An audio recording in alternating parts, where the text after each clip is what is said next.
Iya Pak, terima kasih. Eh, untuk kasus anak saya, dia itu sebenarnya emang minatnya dia sendiri gitu ya Pak ya. Saya selalu bertanya, kamu nanti kalau kuliah mau ambil jurusan apa? Terus dia Hmm. selalu bilang komputer gitu. Hmm. Terus kebetulan di sekolahnya ini Kesatuan Bangsa Jogja, dia Hmm. sudah masuk ke grup Olim untuk ilmu komputer Hmm. ya. Nah, tiba-tiba setelah kan baru baru waktu sebulan ini ya Pak masuk sekolah offline ya, karena selama ini kan online. Terus dia merasa, "Mah, saya nggak mampu. Saya sudah nggak bisa lagi komputer karena susah." Terus saya bilang, "Sayang nak, udah di tengah jalan gitu kan." Karena dia selalu bilang saya mau masuk ITB ilmu komputer. Saya, oh ya sudahlah, kalau emang saya hormati dia. Kalau dia emang sudah tidak mampu ya sudah nggak apa-apa. Cuman saya kasih support, maksudnya sayang ini udah di tengah jalan. Tapi dia dengan alasan gini, nggak ada yang bisa diajak untuk kan saya bilang coba tanya sama Abla atau sama pembimbing yang lain. Nggak ada yang bisa ini mah untuk ditanya gitu karena itu sulit banget gitu. Hmm. Alasan dia begitu gitu. Oh ya sudahlah saya bilang gitu. Tapi saya juga kok komunikasi dengan pihak sekolah, ini baiknya gimana gitu. Terus dia tuh kayak saya takutnya dia tuh karakternya masih kayak membeo atau mengikuti temannya gitu loh. Kayak mungkin ada juga sebagian temannya ikut grup Olim terus keluar terus ambil proyek yang lain gitu. Tapi saya sih so far kalau dia emang sudah tidak ini saya ya sudah tidak apa-apa tuh yang menjalankan dia gitu. Ya. Gitu. Gimana Pak baiknya saya atau pihak sekolah juga apa perlu di asesmen lagi atau bagaimana Pak? Terima kasih. Ya, baik, Bu Ria. Jadi sebenarnya Bu, kalau kalau melihat potensi anaknya ya Bu ya. Jadi kalau dari sisi potensi kan kecenderungan ikut Bisa. Olimpiade itu kan Kota tapi kasih habis. ikut Olimpiade kan atas maunya sendiri kan Bu ya. Iya Bu, Pak. Iya, ikut Olimpiade atas maunya sendiri kan Ibu ya. betul. Ya. Jadi mungkin kalau saya lihat tadi itu Bu, dia punya kekuatan yang lain di selain itu gitu Bu.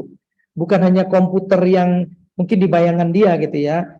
Mungkin juga lebih kepada hal-hal yang terkait dengan ada butuh bantuan orang lain sebagai guidance-nya, sebagai coach-nya gitu. Tapi nggak pure. Mungkin dia bisa berkarir di situ, tetapi karirnya mungkin bukan sesuatu yang seperti dia bayangkan gitu ya. Nah, kalau dari kuadrannya itu nanti dia, kalau di situ berarti kan, kalau di kuadran 2 berarti dia suka. Kalau di kuadran 1 berarti di kuadran 1 itu dia produktif gitu. Di kuadran yang dia suka itu tapi dia nggak produktif bisa jadi gitu Bu. Jadi mana gitu. Nah, jangan-jangan memang dia punya kecenderungan di thinking. Tapi ada orang yang memang di teknikalnya juga bisa gitu. Nah, kebaikan dari kita asesmen Ibu, kita akan melihat potensi lain yang mendukung itu apa saja gitu.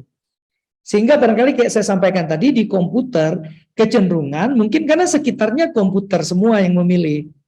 Atau kayak kata Ibu bilang tadi membeo dari temannya, tapi bisa jadi temannya juga mengalami hal yang sama tapi nggak cerita gitu kan ya. Jadi menjadi komputer itu bisa juga nanti jadi pelatih komputer, bisa menjadi trainer komputer, bisa menjadi apa gitu. Nggak mesti menjadi ahli komputer yang seperti dia bayangkan.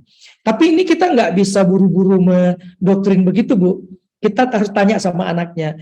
Apakah kecenderungan dia belajar komputer itu lebih cenderung sulitnya atau lebih cenderung gampangnya?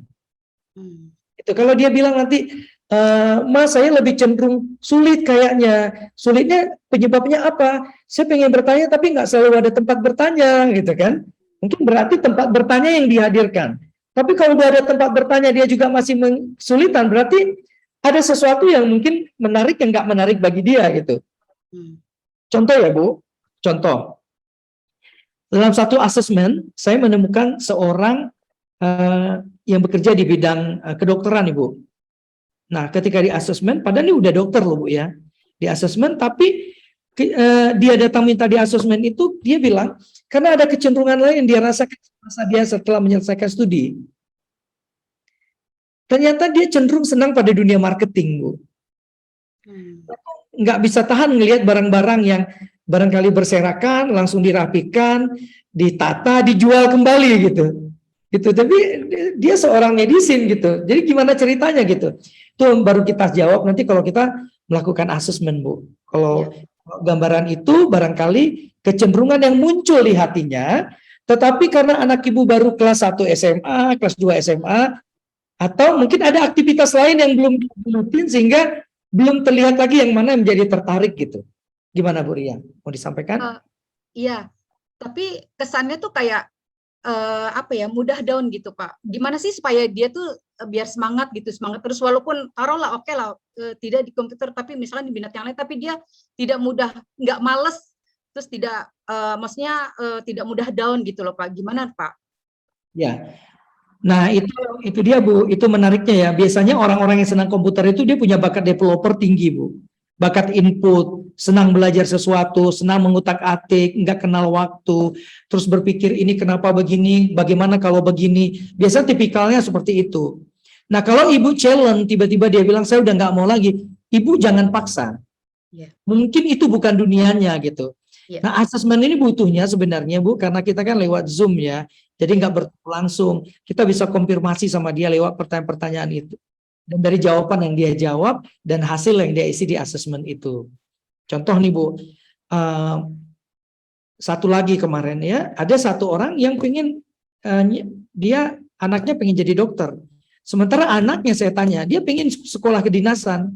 Dia membayangkan memakai baju uniform itu, jalan tegak, memiliki pangkat, akan menambah semangat dia untuk menolong orang lain gitu. Nah ternyata akhirnya dipilih itu dan memang dia lulus Bu. Dia lulus di sana. Kecenderungan dia ke sana tuh mengarah dia untuk belajar keras untuk itu gitu. Jadi kalau kecenderungannya A, dia belajar keras ke situ, artinya memang dia punya semangat untuk menuju itu gitu. Hal-hal lain yang penyebab nanti bisa kita bicarakan Bu. Nanti saya baca pertanyaan Ibu, nanti semua akan kita jawab insya Allah dalam satu jawaban oleh panitia. Silakan. Terima kasih banyak Pak Hendra atas pertanyaan jawabannya. Satu terakhir Pak, karena kita terbatas waktu juga, kita bacakan pertanyaan dari Ibu Yanti, dan ini menurut saya menjadi pertanyaan penting sekali, yaitu metode talent mapping ini akan efektif dilakukan pada usia berapa? Ya. Ada beberapa pertanyaan dalam kuesionernya yang hanya bisa dipahami pada usia SMA. Mungkin di SMP atau di SD kita perlu tanya anaknya langsung dan kita yang menuliskan atau kita menjelaskan seperti itu. Apakah pengulangan tes talent mapping ini bisa merubah profil jika dilakukan pada usia lebih dewasa? Terima kasih banyak, Dokter. Baik, terima kasih Pak Marwaji. Bu Yanti, saya jawab, metode talent mapping ini efektif di usia berapa? 13 tahun ke atas, Bu. Nah, kalau ada anak 13 tahun belum juga bisa membaca, menganalisa pertanyaan, boleh kita bantu. Ada beberapa pertanyaan yang memang hanya bisa dipahami anak SMA, Bu ya. Yang jawabannya benar, Bu. Nah, untuk anak-anak yang di bawah itu, kita bisa gunakan dengan metode portofolio. Tapi saya nggak sempat lagi menyampaikannya. Mungkin nanti kita akan nanti Pak Marwaji, saya mohon di-sharing semua pertanyaan ya Pak. Nanti saya akan jawab untuk diberikan kepada Bapak dan Ibu juga gitu. Nah, apakah pengulangan tes talent mapping bisa berubah profil jika dilakukan pada masa dewasa? Kalau masa aktivitasnya banyak Bu, sampai 17-18, itu masih bisa berubah Bu. Seiring dengan aktivitas. Tapi kecenderungan orang yang udah dewasa, aktivitasnya makin mengecil Bu. Ya, aktivitas kecenderungannya pada sesuatu makin terlihat serius, mungkin akan terlihat lebih detail bakatnya di mana gitu. Tapi lebih matang pasti menjawabnya, asesmennya juga akan terlihat akan lebih baik seperti itu Bu Putri. Ibu. Baik.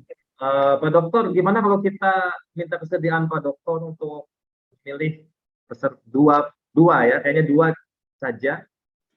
Bisa nggak kalau kita biar lebih semangat para pendengar ini, kita kasihkan assessment pada dua penanya terbaik atau dua peserta terbaik, kalau Pak Dokter tidak keberatan? Boleh. Kepada Bapak Ibu tadi yang menjawab ya, saya memberikan bonus ya, hadiah ya, pada untuk dilakukan asesmen total. Asesmen penanya itu kalau saya pilih yang satunya itu Bapak